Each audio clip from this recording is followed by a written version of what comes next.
Alright, we're here with locals at Darren finished first with what deck did you win with? Against me. It was us at the finals again, you know, it's fate, it's destiny. We were playing the Cherubimon. We were playing the clowns today with the Alliance package, not Great Angels. Let's go. Yep. Let's go. Alright, let's get into the stack profile. We'll keep this one quick because we want to do combos after this. We want to do combos. Yeah, because that's what the real... That's the real meat and potatoes of this deck. Yeah, so it's basically, it's a real simple deck. Eggs first? Yeah, sure, we'll go to eggs. Eggs are good. We've got the 4 new EX06 Pokemon. It's just a 2k DP, it helps you get over security, so a lot of times I was doing the math. You're going to be alliancing a lot with your level 3s now instead of anything higher than that, so it's only adding 1k. This gives you the extra 2k to actually, you know, get over security cleanly. And then we're just playing the 1 extra Pokemon, just a little bit of draw, 5 eggs, because we're playing a lot of rookies, and we're playing Mimis, so yeah, 5 eggs is good, 2k is the best one, and then draw 1, not bad, you take those. Easy eggs. Okay, and then we get on to our level 3s. It's mostly the XL stuff, so just to go through them quickly, it's the 3 assistants. That's just for the inheritable, basically. Resolve the effect maybe once or twice today, but it's mostly just for the inheritable. And then you've got the 4 Terriers and the 4 Lotmon Searchers from EX4 as well. We're really just trying to max out on this Alliance inheritable. As you can tell, it's actually not once per turn, so it's pretty broken. Especially when you combo it with the 3 starter deck Lotmon. So the 3 starter deck Lotmon lets you give your Digimon an extra bit of alliance. Means you can activate this inheritable more than once per turn during the same attack. That's what helps you get turbo into like huge boards that you're just going to try and dome your opponent for 3 and then hope they don't have a response, and comes back to your turn, you've got like 5 guys, you're going in for game. Yeah, and with the starter deck Lotmon, you can give it double alliance, so you can suspend another thing to give it an extra check, so that's 3 checks. So you'll see that we're actually playing a pretty heavy level 3 lineup here. There's actually one more guy, which is the Plumbermon. All players play Digimon by effects. Lots of decks are playing Digimon by effects nowadays.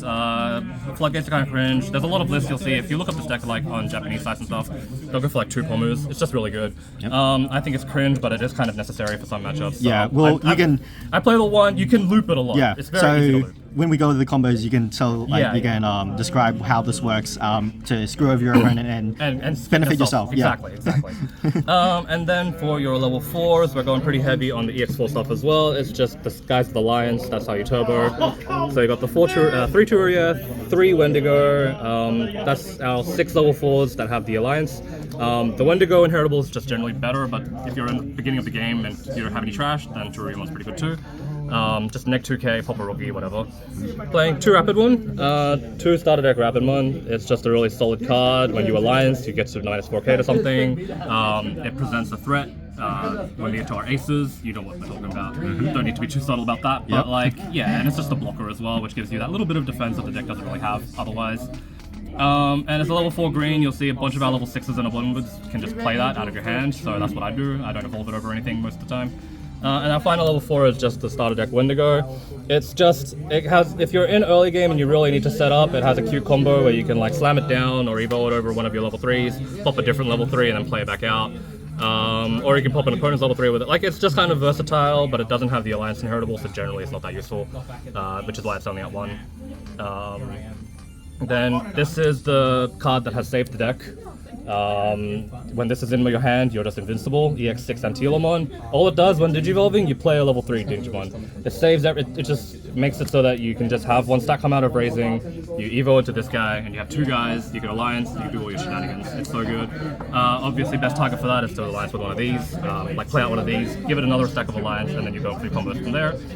Just to round out level 5s, because BT17 is not out yet, I'm just playing this Antilomon. This one also plays out a guy, it also returns stuff from trash, just generally useful. Just another thing for our ratios, and if they absolutely need to. And you kind of want level 5s because again we're running quite a few aces in this deck. For our level 6s, we've got the 3 starter deck Cherubi. That's a good card.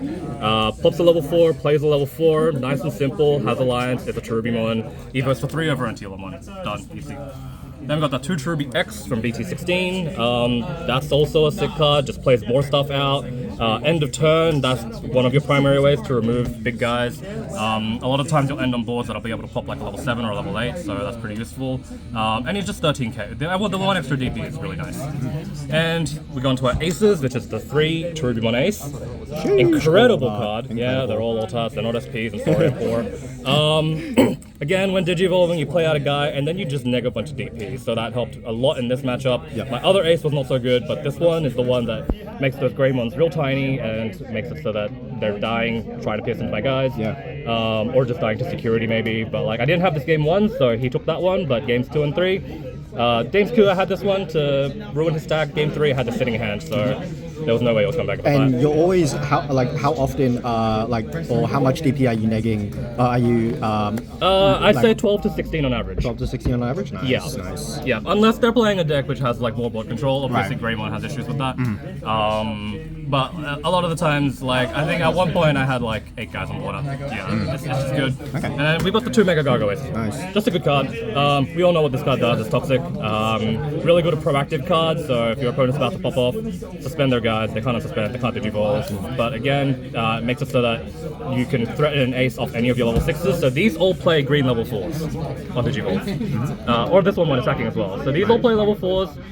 You just play the rapid one, it's there if you need to go into Mega Gargoyles on their turn. Very easy, very simple. Do people expect this card? Probably not. They see all the Cherubis and they're like, oh, they're on Cherubi. And then it's like, that's not an alliance. But then you put out the rapid one, maybe they'll have an inkling. I don't know. Right. Yeah. Tamers, just 3 Mimis. I'm not playing Shutrong or anything. Mimi's good enough. She's really necessary sometimes to just get that like last swing in, because this deck doesn't have rush. So you just Mimi things out, easy. Broken card, and also means you have follow-up plays. Like even if they do by any chance clear your board, I had someone go BT12 on me today. BT12 Imperial Monster on final mode. Right. Bottom decked my entire board because they were all suspended. I had like 7 guys. That's great. That's all that. And then he swung his fighter mode into my security, hit 2 green members. I played one of my aces. I suspended a Mimi to raise a rookie out, and I swung the game. So that's. How often are you playing this just outright, or? It's like a turn 1 or 2 thing. If it doesn't come out by then, hope it's in security. Right. Yeah. Because honestly, this deck, it goes so fast, you should be winning by like turn 3 or 4. Right. Yeah. Okay. And then you've got your 3 agility training and your 3 green members. Again, you're trying to win as quickly as possible. This is just a consistency. This helps you go into your stack immediately. Your game begins when you go into your level 5, specifically this Antilamon. So the easier you can find the pieces for that and the quicker you can get into that on your turn, the better you're going to do. And finally, just 1 HPD. Yep. Broken guard. It's HPD. Yep, it's HPD. Yeah. Nothing needs to be said about it. Yeah. Nice. So, what were your matchups today? So round 1 was against Mastemon. I had a pretty broken hand, so it was like turn 2 Cherubi X. Yeah, because they gave me a lot of memory as well. So it was like turn 2 Cherubi X, and then they really just couldn't come back from that. They had like 2 Equipments in their raising or whatever. Right. Like they were just, I don't think he must have aced me once, but that only gets rid of 1 guy. Yeah. And I had everything in hand to kind of keep going, so it worked out. Yeah, nice. And then round 2? Round 2 was against Imperial, and then round 3 was also against Imperial. Both games really close. Imperial goes really fast. Like we're both just kind of decking each other a bunch. I think the advantage of this deck is just it has actually a bit more board control. Has a bit more ways to like kind of play around with like partition. Against Imperial, Homumon's also really good. So it's kind of just really like who finds their combo first. But it's kind of you have to watch out for like the dragon mode, like with you playing stuff on like effects. Yeah, exactly. So it's sort of just like hope you can get established before they get that far. Yeah, I think I got a dragon mode threatened on me once, so I just stayed in raising. Because at the same time, like as much as dragon mode is a problem, if it stays as a dragon mode, it's doing 1 check a turn. Okay. You're not too afraid of that. Yeah. So it's like they kind of have if they kind of want to stop you from like popping off next turn, putting out like a bunch of guys and then popping dragon mode with ace, or like ending your turn on Cherubi X to pop the dragon mode. They kind of have to go into the final mode, and then they're not threatening anything anymore. Okay. And then round 4 was against me. Round 4 was against Greymon. Let's go. Yep. Greymon. That was tough. The first game. Yeah. First game I basically OTK like pretty much. Basically nearly an OTK, but like wasn't much there, and then game 2 and 3. So the best I could do was I blocked with Rapidmon to minus 4k. He got him down to 13. Hope he hits into this. That's literally it. Yeah. And instead he hit into like what, 2 of these and that guy. Yeah. No, I don't think it was like 1 each of these. Yeah, 1 each. And it was like fucked up. Yeah. Yeah. And then game 2, I managed to set up a board and have the ace in hand. Yep. Game 3. Game 3, he literally bricked me. He gave me a mulligan, and then I drew into 3 level 5s and 4 level 5s and a level 4. So I literally couldn't do anything. I gave him the Nats shuffle. Yeah. I did this to everybody who I versed at the Sydney regionals earlier in the year, like the nationals. Yeah. So it was just in all my in-person serious tournaments. Instead of doing just like a half cut, you take the deck, just give it a couple more shuffles. Yeah. Yeah. Give it true randomization, they'll break. Yeah. That's true randomization right there. Yeah, definitely. Exactly. All right, let's see the combos. Like. Okay, so here's the real basic one. You just need any one of these guys, and the level 4 doesn't really matter. So So these are all of my. This is our 11 broken inheritables. All right. We'll just get persistent. So this is the one I usually put in raising first if I have it in my hand, because obviously it's not a searcher, it doesn't do anything, it's just the inheritable. The plus 4k is whatever. It can come up, but honestly, it's just the inheritable. Yeah. I've packed everything up. So you just want a turn where like you'll have this assisted, you have like a Kokomon under it, and you're really just trying to like have enough memory to go into Anti-healer, and then that's when you start playing the game. So ideal combo is like, you have any level 4, you go into your Anti-healer, you play out this Lotmon. So what this can do is this Lotmon will give your Anti-healer Alliance, and then when you swing... So again, like, I don't mind like going to level 4 and raising either, like anything to just make it so that I can go into Anti-healer on my turn and not pass turn. And then I can be at 0 memory now, I don't give a shit. So we'll swing with Anti-healer, and then you use the Alliance on the face of the card to Alliance with Lotmon. And then that will let you evolve using the inheritable of Cherubimon Assistant. Okay? And at this point, you're also plus 3k, sec plus 1 or whatever. And then you can go into any of your level 6s now, because as we went through before, all of them play a Digimon on Digivolve. So we'll say you want to save the ace. You're just going to start a deck Cherubi. But before this, you want to give this one. We've already given. Use the main effect to give this alliance. So you're using the alliance on the face of the card, alliancing with this guy, playing out the Cherubimon. And the good thing about this Cherubimon is, say you don't have another level 3 or level 4 in your hand. Maybe you're bricked up kind of hard. We're going to go bare minimum here. What you can do, you just pop this Lotmon with that effect, play it back out. It's unsuspended. You can now use the alliance you gave it with this card to alliance with itself. Right. Your inheritable check is again. You can go into your Cherubi X now. So now you're going to be going into your Cherubi X, and you are swinging for 13 plus 1 plus 1 plus 2, which is 17k, 3 checks. And like this can be like just the turn 2, turn 3 kind of thing. It's pretty oppressive. The Cherubi X is also playing something out, so hopefully at this point you would have drawn into like a Rapid or something. Or you can just start like playing some more of like your searches to search for cards. Like you can just kind of loop these guys a lot to draw a lot of cards. You'll end on a board with like 5 guys, and then if you do have the memory and you keep turn, then like you go into a level 5 to threaten the ace, basically. Threaten Cherubi ace. But in this like and like this is already threatening Decagargo ace. So ideally it's like if you have another 2 memory, like you just use this guy that you just played off of this. Or if you had a level 4, you can just play a level 4 directly off of it. It could just be like a Wendigo, or it could be like the starter deck Wendigo, pop your Lotmon, play like a Searcher. So like there's a lot of different ways. You can just like pop your own guys or pop your opponent's boards, because this can also pop a level 3 on the opponent's side, this can pop a level 4 on the opponent's side, and get back your bodies to threaten and like have advantage. So this is going for a bunch of checks, and at the end of your turn, right now, this end of your turn, once per turn, it pops a level 4 or less, and then for each one of your other Digimon, you get like what, you add 1 level?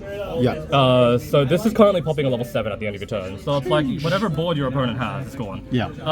That's if they don't have protection. Yeah, but that doesn't matter. We don't think too hard about that. Yeah. So then at this point, it's like, oh yeah, your spare like shitty Antillas, you can just go over that and then use that to threaten the Cherubi ace on your opponent's turn, right? And like this is basically it, honestly. Like you're doing this, and you're just trying to keep this board.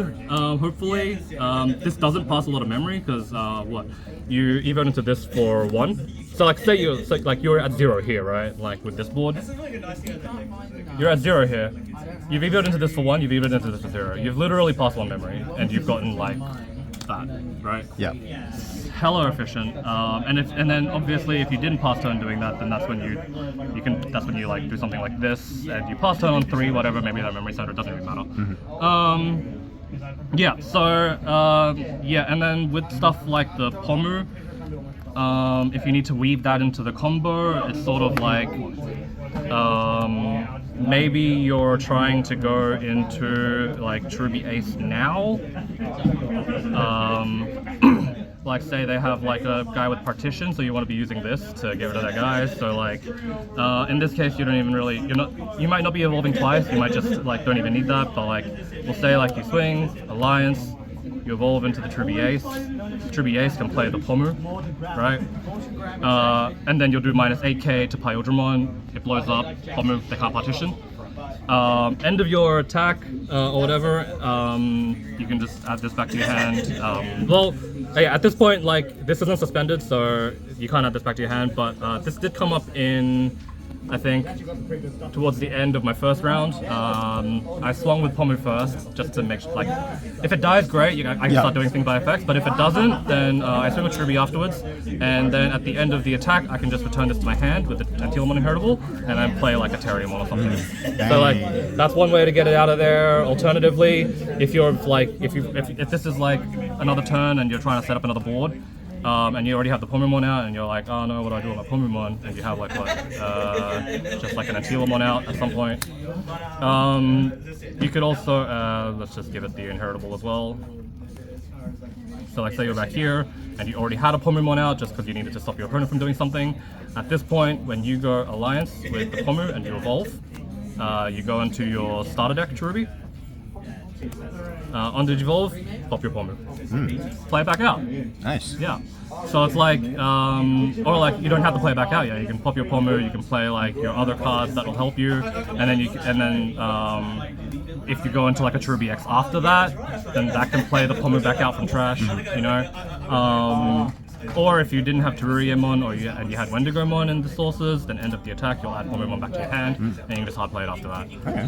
So lots of ways, like I've been playing with the one Pomu, but as soon as I see it, I pretty much have it for the rest of the game. There's plenty of ways for me to bring it back out. Yeah. And this like deck recurs. Not be hurt by it. Yeah. This deck recurs a lot from like hand trash. Yeah. Okay. Yeah. And it's all these effects which help you like pop your own Digimon. So like the starter deck Wendigo also can do that, like pop your own level 3. Yeah. So. Just it's kind of just like an all gas deck. You kind of play it depending on the situation. Like you sort of like there's a little bit of decision making with like knowing like when to keep the cards, like or like when you're doing a bunch of searching of the Terriermons, like what kind of cards to pick up. But in general, like once you see the Antila and you have like level 6s in hand, it's kind of doable. Yeah. What would you say are the decks like bad matchups? Like what are the bad matchups against this deck? Bad or matchups. like any weaknesses to the deck, like if your opponent plays one of these, fuck them. Okay, fair. It's a lot harder to deal with it on your opponent's side. Right. You're kind of just relying on your starter deck Cherubi. Or again, like this can help you. Like there's ways to get around it. Obviously, you're relying on playing by effects a lot. We talked about Imperial earlier. Like the Dragon mode is annoying, but again, it's mostly annoying, not so much game winning for them. Yeah. And like as far as why it's not seeing a lot of play, it is very piece reliant. There was a game where like I just wasn't finding everything fast enough. Like you're playing all of these consistency cards, but if you have a game where like you don't find level 4 or you don't find EX06 Antila, it's super slow. Right. Like you really just need to find those cards in your opening turns. Okay. Yeah. So Okay. I imagine it might just be a consistency thing. Like it was a close game today. I had a lot of close games today. Yeah. A lot of the times you're going behind, like you'll end up on like 2 security left, and you're just hoping that whatever you do here, like when you do pop off, is enough to keep them off from winning. And there's cards to help that, like the aces and the Mega Gargo aces and stuff like that. But you need to have them, obviously. Yeah. Okay. Yeah. Well, thank you very much. Really fun deck. Very fun deck. Had quick games all day. It was great, and then I jammed some Omnimon Ace games. Yep. Testing for BT17. Yo, BT17, let's go. Let's go. Yeah. Really happy to win with this deck. Yeah. I think it is a strong deck. So try it out. Definitely. Well, thank you very much, Darren, for the deck profile. Yep. And subscribe. Don't forget to like and subscribe. Don't forget to like and subscribe. Let's go. Bye.